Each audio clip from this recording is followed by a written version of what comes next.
forward yield is one of my prime indicators as I manage money for many retired people, and reliable dividends are a backbone for income and retirement financial security.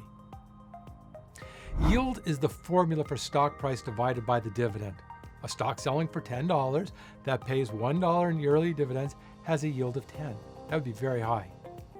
I explained yield as a function of dividing share price by dividends.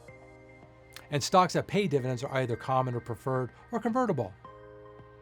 A common stock that pays a dividend is because the board of directors deemed it a good strategy to share profits with their shareholders in the form of a quarterly dividend.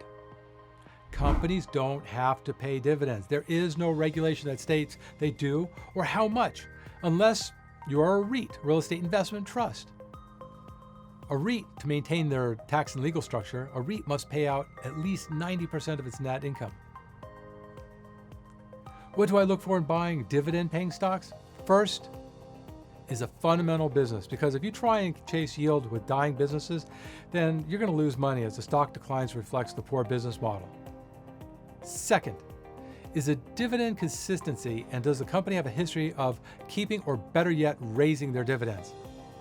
Dividend Aristocrats is a financial term assigned to companies that have a historical pattern of raising those dividends. And you can buy a basket of them, these types of these companies, in an ETF symbol NOBL, Noble, distributed by ProShares. There's other ones. I'm not currently sponsored or compensated for this recommendation. Third, and you probably have to look at a prospectus and all that other legal stuff. Third, I look for a company that has dividend coverage. Another financial term, dividend coverage. Simplified, this represents how much of the dividend is being covered by current or future earnings. A bad sign is a company that is paying out a dividend that exceeds their profits, as this cannot be sustained long term. Secondarily, a dividend too close to the earnings is equally treacherous. For example, using Yahoo Finance, IBM has a current 73.6% payout ratio.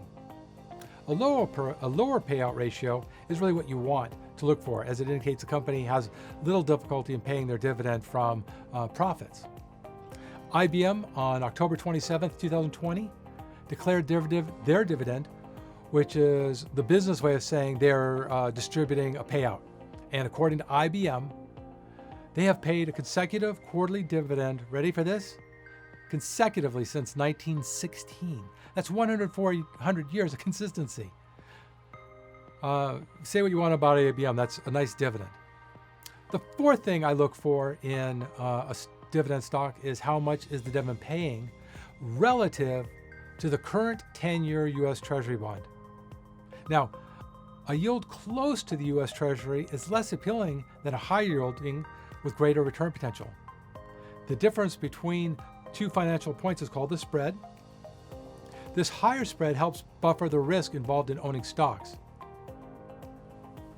Any stock is a variable purchase, and along with this comes more risk of default than, let's say, a U.S. Treasury. They're not even close to as safe as Treasuries.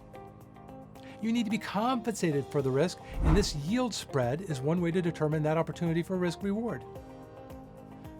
Fifth, in my dividend assessment, is some fundamental review of the stock being considered in management. Why? Because as I mentioned prior, the board of directors decides how much, if anything, will be distributed to shareholders in the form of dividends. During COVID crisis, many great companies simply said that their market is uncertain. We should save every dollar. So they suspended dividends. One day you were going to get a dividend check, then the next day, not. Companies don't need to pay you back for missed or altered payments for common stock, but they do have to make up for that missing dividends on some preferred stock, which will be covered soon, cumulative preferreds. What I look for in management is the possibility that the CEO and leadership might decide to fund growth initiatives from their free positive cash flow and say it's better use of funds to grow versus distribute profits in the form of dividends.